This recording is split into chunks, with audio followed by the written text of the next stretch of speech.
सियावर रामचंद्र की जय। पवन सुत हनुमान की जय। उमापति महादेव की जय। श्री राम जय जय राम। श्री राम जय जय राम। श्री राम जय जय राम। श्री राम जय जय राम। पूर्व दिशा रूपी पर्वत की गुफा में रहने वाला, अत्यंत प्रताप, तेज और बल की राशि, यह चंद्रमा रूपी सिंह अंधकार रूपी मतवाले हाथी के मस्तक को विदीर्ण करके आकाश रूपी वन में निर्भय विचर रहा है।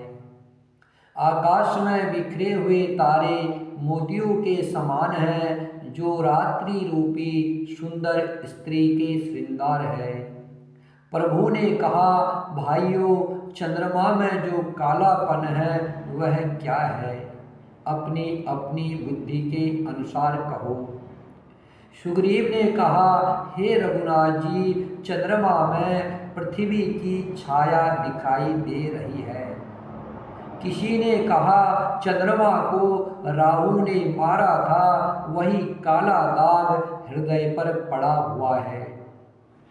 कोई कहता है, जब ब्रह्मा ने कामदेव की स्त्री रति का मुख बनाया, तब उसने चंद्रमा का सारा भाग निकाल लिया, जिससे रति का मुख तो परम सुंदर बन गया, परंतु चंद्रमा के हृदय में छेद हो गया। वही छेद चंद्रमा के हृदय में वर्तमान में है, जिसकी राह से आकाश की काली छाया उसमें दिखाई पड़ती है। प्रभु श्री राम जी ने कहा, विष चंद्रमा का बहुत प्यारा भाई है, इसी से उसने विष को अपने हृदय में स्थान दे रखा है। विष युक्त अपने किरण समूह को फैलाकर वह वियोगी नर नारियों को जलाता रहता है। हनुमान जी ने कहा, हे प्रभु, चंद्रमा आपका प्रिय दास है। आपकी सुंदर श्याम मूर्ति चंद्रमा के हृदय में बसती है, वही श्यामलता की झलक चंद्रमा में है। पवन पुत्र हनुमान जी के वचन सुनकर सुजान श्री राम जी हंसे। फिर दक्षिण की ओर देखकर कृपा निधान प्रभु बोले, हे विभीषण, दक्षिण दिशा की ओर देखो, बादल कैसा घुमड़ रहा है और बिजली चमक रही है। भयानक बादल मीठे मीठे स्वर से गरज रहा है, कहीं कठोर ओले की वर्षा न हो। विभीषण बोले, हे कृपालु, यह न तो बिजली है न बादलों की घटा। लंका की चोटी पर एक महल है, 10 ग्रीव रावण वहाँ नाच गान का अखाड़ा देख रहा है। रावण ने सिर पर बादलों के डंबर जैसा विशाल और काला छत्र धारण कर रखा है, वही मानो बादलों की अत्यंत काली घटा है। मंदोदरी के कानों में जो कर्णफूल हिल रहे हैं, हे प्रभु, वही मानो बिजली चमक रही है। हे देवताओं के सम्राट, अनुपम लाल और मृदंग बज रहे हैं। अनुपम ताल और मृदंग बज रहे हैं। हे देवताओं के सम्राट, अनुपम ताल और मृदंग बज रहे हैं, वही मधुर गर्जन ध्वनि है। रावण का अभिमान समझकर प्रभु मुस्कुराए। उन्होंने धनुष चढ़ाकर उस पर बाण का संधान किया और एक ही वाण से रावण के छत्र मुकुट और मंदोदरी के कर्णफूल काट गिराए। सबके देखते देखते वे जमीन पर आ पड़े, इसका कारण किसी ने नहीं जाना। ऐसा चमत्कार करके श्री राम जी का बाण वापस फिर तरकस में जा घुसा। यह महान रंगमय भंग देखकर रावण की सारी सभा भयभीत हो गई। न भूकंप हुआ, न बहुत जोर की हवा चली, न कोई अस्त्र शस्त्र ही नेत्रों से दिखे। फिर ये छत्र, मुकुट और कर्णफूल कैसे कटकर गिर पड़े। सभी अपने अपने हृदय में सोच रहे हैं कि यह बड़ा भयंकर अपशकुन हुआ। सभा को भयभीत देखकर रावण ने हंसकर युक्ति रचकर ये वचन कहे, शिरु का गिरना भी जिसके लिए निरंतर शुभ होता रहा है, उसके लिए मुकुट का गिरना अपशकुन कैसा। अपने अपने घर जाकर सो जाओ, डरने की कोई बात नहीं है। तब सब लोग सिर नवाकर घर गए। जब से कर्णफूल पृथ्वी पर गिरा, तब से मंदोदरी के हृदय में सोच बस गया। नेत्रों में जल भरकर दोनों हाथ जोड़कर वह रावण से कहने लगी, हे प्राणनाथ, मेरी विनती सुनिए। हे प्रियतम, श्री राम से विरोध छोड़ दीजिए। उन्हें मनुष्य जानकर मन में हट न पकड़े रहिए। मेरे इन वचनों पर विश्वास कीजिए कि वे रघुकुल के शिरोमणि श्री रामचंद्र जी विश्वरूप है। यह सारा विश्व उनका रूप है। वेद जिनके अंग अंग में लोगों की कल्पना करते हैं। पाताल जिन विश्वरूप भगवान का चरण है, ब्रह्मलोक सिर है। अन्य बीच के सब लोगों का विश्राम जिनके अन्य भिन्न भिन्न अंगों पर है। भयंकर काल जिनका भूह का चलना है। सूर्य नेत्र है और बादलों का समूह बाल है।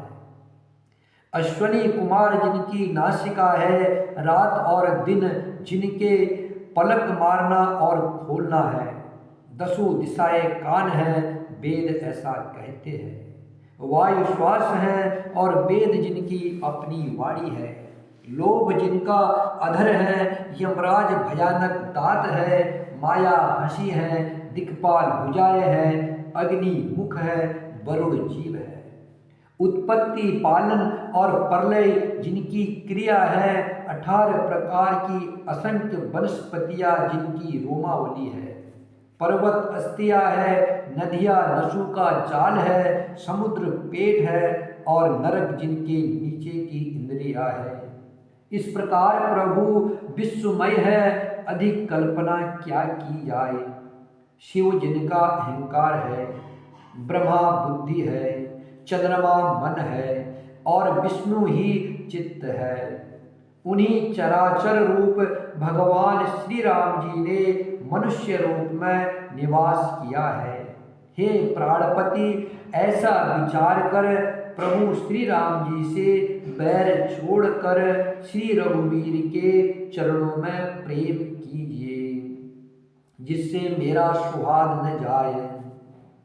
पत्नी के वचन कानों से सुनकर रावण खूब हंसा और बोला, मोह अज्ञान की महिमा बड़ी बलवान है। स्त्री का स्वभाव सब सत्य ही कहते हैं कि उसके हृदय में 8 अवगुण सदा रहते हैं। साहस, झूठ, चंचलता, माया, भय, अविवेक, अपवित्रता और निर्दयता। तूने शत्रु का विराट रूप गाया और मुझे उसका बड़ा भारी भय सुनाया। हे प्रिय, वह सब यह चराचर विश्व तो संभाव से ही मेरे वश में है। तेरी कृपा से मुझे यह अब समझ पड़ा। हे प्रिय, तेरी चतुराई में जान गया। तू इस प्रकार इसी बहाने मेरी प्रभुता का बखान कर रही है। हे मृगनयनी, तेरी बातें बड़ी रहस्यमय है, समझने पर सुख देने वाली और सुनने से भय छुड़ाने वाली है। मंदोदरी ने मन में ऐसा निश्चय कर लिया कि पति को कालवश मति भ्रम हो गया है। इस प्रकार अज्ञानवश बहुत से विनोद करते हुए रावण को सवेरा हो गया। तब संभाव से ही निडर और घमंड में अंधा लंकापति सभा में गया। यद्यपि बादल अमृत सा जल बरसाते हैं तो भी बेत फूलता फलता नहीं। इसी प्रकार चाहे ब्रह्मा के समान भी ज्ञानी गुरु मिले तो भी मूर्ख के हृदय में ज्ञान नहीं होता। सुबेल पर्वत पर प्राप्त काल श्री रघुनाथ जी जागे और उन्होंने सब मंत्रियों को बुलाकर सलाह पूछी कि शीघ्र बताइए अब क्या उपाय करना चाहिए। जामवंत ने श्री राम जी के चरणों में सिर नवाकर कहा, हे सर्वज्ञ, सब कुछ जानने वाले, हे सबके हृदय में बसने वाले अंतर्यामी, हे बुद्धि बल तेज धर्म और गुणों की राशि, मैं अपनी बुद्धि के अनुसार सलाह देता हूँ कि बाली कुमार अंगद को दूत बनाकर भेजा जाए। यह अच्छी सलाह सबके मन में जच गई। कृपा के निधान श्री राम जी ने अंगद से कहा, हे बल बुद्धि और गुरु के धाम बाली पुत्र, हे तात, तुम मेरे काम के लिए लंका जाओ। तुमको बहुत समझाकर क्या कहूँ, मैं जानता हूँ तुम परम चतुर हो। शत्रु से वही बातचीत करना जिससे हमारा काम हो और उसका कल्याण हो। प्रभु की आज्ञा सिर चढ़ाकर और उनके चरणों की वंदना करके अंगद जी उठे और बोले, हे भगवान श्री राम जी, आप जिस पर कृपा करें वही गुरु का समुद्र हो जाता है। स्वामी के सब कार्य अपने आप सिद्ध है। यह तो प्रभु ने मुझको आदर दिया है जो मुझे अपने कार्य पर भेज रहे हैं। ऐसा विचार कर युवराज अंगद का हृदय हर्षित और शरीर पुलकित हो गया। चरणों की वंदना करके और भगवान की प्रभुता हृदय में धरकर अंगद सबको सिर नवाकर चले। प्रभु के प्रताप को हृदय में धारण किए हुए रणबांकुरे वीर बाली पुत्र स्वाभाविक ही निर्भय है। लंका में प्रवेश करते ही रावण के पुत्र से भेंट हो गई जो वहां खेल रहा था। बातों ही बातों में दोनों में झगड़ा बढ़ गया क्योंकि दोनों ही अतुलनीय बलवान थे और फिर दोनों की युवा अवस्था थी। उसने अंगद पर लात उठाई। अंगद ने वही पैर पकड़कर उसे घुमाकर जमीन पर मार गिराया। राक्षस के समूह भारी योद्धा देखकर जहाँ तहाँ भाग चले। वे डर के मारे पुकार भी न मचा सके, एक दूसरे को मर्म नहीं बतलाते। उस रावण के पुत्र का वध समझकर सब चुप मारकर रह जाते हैं। रावण पुत्र की मृत्यु जानकर और राक्षसों को भय के मारे भागते देखकर नगर भर में कोलाहल मच गया। रावण के पुत्र की मृत्यु जानकर और राक्षसों को भय के मारे भागते देखकर पूरे लंका भर में कोलाहल मच गया। जिसने लंका जलाई थी वही बानर फिर आ गया। सब अत्यंत भयभीत होकर विचार करने लगे कि विधाता अब न जाने क्या करेगा। वे बिना पूछे ही अंगद को रावण के दरबार की राह बता देते हैं। जिसे ही वे देखते हैं वही डर के मारे सूख जाता है। श्री राम जी के चरण कमलों का स्मरण करके अंगद रावण की सभा के द्वार पर गए और वे धीर वीर और बल की राशि अंगद सिंह की सी शान से इधर उधर देखने लगे। तुरंत ही उन्होंने एक राक्षस को भेजा और रावण को अपने आने का समाचार सूचित किया। सुनते ही रावण हंसकर बोला, बुला लाओ, देखे कहाँ का बंदर है। आज्ञा पाकर बहुत से दूत दौड़े और वानरों में हाथी के समान अंगद को बुला लाए। अंगद ने रावण को ऐसे बैठे हुए देखा जैसे कोई प्राण युक्त काजल का पहाड़ हो। भुजाएं वृक्षों के और सिर पर्वतों के शिखरों के समान है। भुजाएं रावण की कैसी थी? वृक्ष के समान और सिर पर्वत के शिखरों के समान। रोमावली मानो बहुत सी लताएं हैं। मुंह, नाक, नेत्र और कान पर्वत की कंदराओं के बराबर है। अत्यंत बलवान बाके वीर बालीपुत्र अंगद सभा में गए। वे मन में जरा भी नहीं झिझके। अंगद को देखकर ही सब सभासद उठ खड़े हुए। यह देखकर रावण के हृदय में बड़ा क्रोध हुआ। जैसे मतवाले हाथियों के झुंड में सिंह चला जाता है, वैसे ही श्री राम जी के प्रताप का हृदय में स्मरण करके अंगद निर्भय होकर सभा में सिर नवाकर बैठ गए। रावण ने कहा, अरे बंदर, तू कौन है? अंगद ने कहा, हे दशग्रीव, मैं श्री रघुवीर का दूत हूँ। मेरे पिता से और तुमसे मित्रता थी, इसलिए हे भाई, मैं तुम्हारी भलाई के लिए ही आया हूँ। तुम्हारा उत्तम कुल है, पुलस्त ऋषि के तुम पौत्र हो। शिवजी की और ब्रह्मा जी की तुमने बहुत प्रकार से पूजा की है, उनसे वर पाए हैं और सब काम सिद्ध किए हैं। लोकपालों और सब राजाओं को तुमने जीत लिया है। राजमद से यह मोहवश तुम जगत जननी सीता जी को हर लाए हो। अब तुम मेरे शुभ वचन, मेरी हित भरी सलाह सुनो। उसके अनुसार चलने से प्रभु श्री राम जी तुम्हारे सब अपराध क्षमा कर देंगे। दांतों में तिनका दबाओ, गले में कुल्हाड़ी डालो और कुटुंबियों सहित अपनी स्त्रियों को साथ लेकर आदर पूर्वक जानकी जी को आगे करके इस प्रकार सब भय छोड़कर चलो। इस प्रकार सब भय छोड़कर चलो।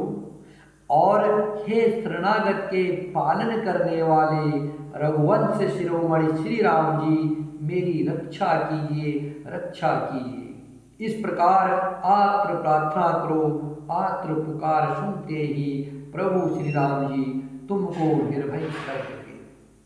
रावण ने कहा, अरे बंदर के बच्चे, संभाल कर बोल। मूर्ख, मुझ देवताओं के शत्रु को तूने जाना नहीं।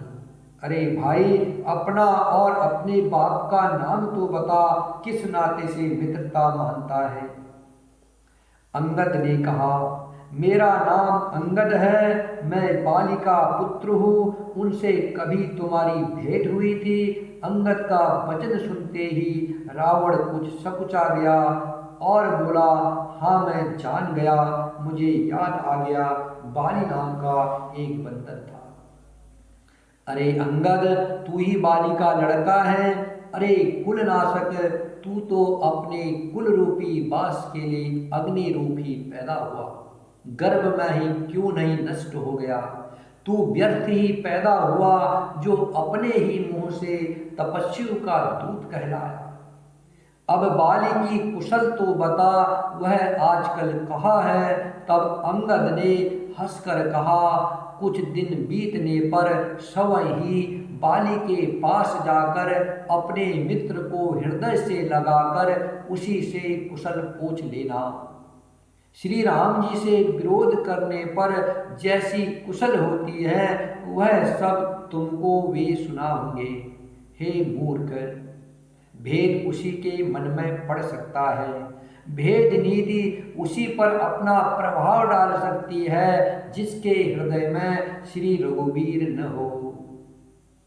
सच है मैं तो कुल का नाश करने वाला हूँ। और हे रावण, क्या तुम कुल के रक्षक हो? अंधे बहरे भी ऐसी बात नहीं कहते हैं। तुम्हारे तो 20 नेत्र और 20 कान हैं। सच है मैं कुल का नाश हूं और तुम कुल के रक्षक हो। अंधे बहरे की जैसी बात कर रहे हो। 20 नेत्र और 20 कान होकर न तुम्हें कुछ दिखाई दे रहा है न कुछ सुनाई दे रहा है। शिव जी, ब्रह्मा जी आदि देवता और मुनियों के समुदाय जिनके चरणों की सेवा करना चाहते हैं, उनका दूत होकर मैंने कुल को डुबो दिया। अरे ऐसी बुद्धि होने पर भी तुम्हारा हृदय फट नहीं जाता। अंगद की कठोर वाणी सुनकर रावण तिरछी नजर करके बोला, अरे दुष्ट, मैं तेरे सब कठोर वचन इसलिए सह रहा हूं कि मैं नीति और धर्म को जानता हूं, उन्हीं की रक्षा कर रहा हूं। अंगद ने कहा, तुम्हारी धर्मशीलता मैंने भी सुनी है। वह यह है कि तुमने पराई स्त्री की चोरी की है और दूत की रक्षा की बात तो अपनी आंखों से मैंने देख ली है। ऐसे धर्म के व्रत को धारण करने वाले तुम डूब कर मर नहीं आते। नाक कान से रहित बहन को देखकर तुमने धर्म का विचार करके ही तो सहन कर दिया था, क्षमा कर दिया था। तुम्हारी धर्मशीलता जग जाहिर है। मैं भी बड़ा भाग्यवान हूं जो मैंने तुम्हारा दर्शन पाया। रावण ने कहा, अरे जड़ जंतु बानर, व्यर्थ बक बक न करे। अरे मूर्ख, मेरी भुजाएं तो देख। ये सब लोकपालों के विशाल बल रूपी चंद्रमा को ग्रसने के लिए राहु है। फिर तूने सुना ही होगा कि आकाश रूपी तालाब में मेरी भुजाओं रूपी कमलों पर बसकर शिवजी सहित कैलाश हंस के समान शोभा को प्राप्त हुआ था। अरे अंगद, तेरी सेना में बता ऐसा कौन योद्धा है जो मुझसे भिड़ सकेगा? तेरा मालिक तो स्त्री के वियोग में बलहीन हो रहा है और उसका छोटा भाई उसी के दुख से दुखी और उदास है। तुम और सुग्रीव दोनों नदी तट के वृक्ष हो। रहा मेरा छोटा भाई विभीषण, सो भी बड़ा डरपोक है। मंत्री जामवंत बहुत बूढ़ा है। वह क्या लड़ाई कर सकेगा? नल नील तो शिल्प कर्म जानते हैं, वे लड़ना क्या जाने। हाँ, एक मानव जरूर महान बलवान है जो पहले आया था और जिसने लंका जलाई थी। यह वचन सुनते ही बालीपुत्र अंगद ने कहा, हे राक्षस राज, सच्ची बात कहो, क्या उस बानर ने सचमुच तुम्हारा नगर जला दिया? रावण जैसे जगत विजय योद्धा का नगर एक छोटे से बानर ने जला दिया? ऐसा वचन सुनकर उन्हें सत्य कौन कहेगा? हे रावण, जिसको तुमने बड़ा योद्धा कहकर सराहा है, वह तो सुग्रीव का एक छोटा सा दौड़कर चलने वाला हरकारा है। वह बहुत चलता है, वीर नहीं है। उसको तो हमने केवल खबर लेने के लिए भेजा था। क्या सचमुच ही उस बानर ने प्रभु की आज्ञा पाए बिना ही तुम्हारा नगर जला डाला? मालूम होता है इसी डर से वह लौटकर सुग्रीव के पास नहीं गया और कहीं छिपा रहा। हे रावण, तुम सब सत्य ही कहते हो। मुझे सुनकर कुछ भी क्रोध नहीं है। सचमुच हमारी सेना में कोई भी ऐसा नहीं है जो तुमसे लड़ने में शोभा पाए। प्रीति और बैर बराबरी वाले से ही करना चाहिए। नीति ऐसी ही है। सिंह यदि मेढकों को मारे तो क्या उसे कोई भला कहेगा? यद्यपि तुम्हें मारने में श्री राम जी की लघुता है और बड़ा दोष भी है, तथापि हे रावण सुनो, क्षत्रिय जाति का क्रोध बड़ा कठिन होता है। वक्रोक्ति रूपी धनुष से वचन रूपी बाण मारकर अंगद ने शत्रु का हृदय जला दिया। वीर रावण उन बाणों को मानो प्रत्युत्तर रूपी सड़सियों से निकाल रहा है। तब रावण हंसकर बोला, बंदर में यह एक बड़ा गुण है कि जो उसे पालता है उसका वह अनेकों उपायों से भला करने की चेष्टा करता है।